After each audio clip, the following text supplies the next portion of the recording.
พอมีอย่างเงี้ยค่ะหนูก็อยากจะเยียวยาแต่ด้วยแบบ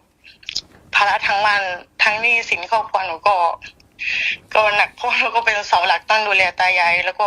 แม่ด้วยส่งน้องเรียนมีน้องพิการเป็นแม่เลี้ยงเดี่ยวด้วยอย่างเงี้ยนะคะครับภาระก็จะหนัก ครูครับผมขออนุญาตถามครูนิดนึงนะครับใครเป็นคนแนะนำครูว่าให้สู้คดีครับแล้วก็เรื่องของ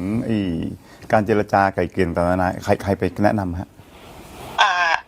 หนูไม่ได้ว่าจะสู้คดีเลยนะคะแล้วไม่คิดที่ครูบอกว่ามีคนแนะนำว่าอย่าเพิ่งไปรับเดี๋ยวไปสู้ไปยอมรับในชั้นศาลก็ได้อะไรเงี้ยอ๋อทางร้อยเวรเหมือนประมาณว่าถ้าเราหาเงินเยียวยายังไม่ได้อย่างเงี้ยนะคะร้อยเวรบอกแล้วฮะเห็นแจ้งว่าอย่างนั้นว่าเดี๋ยวเราค่อยไปเจรจากันตรงนั้นก็ได้อย่างเงี้ยนะคะร้อยเวรที่ไหนครับ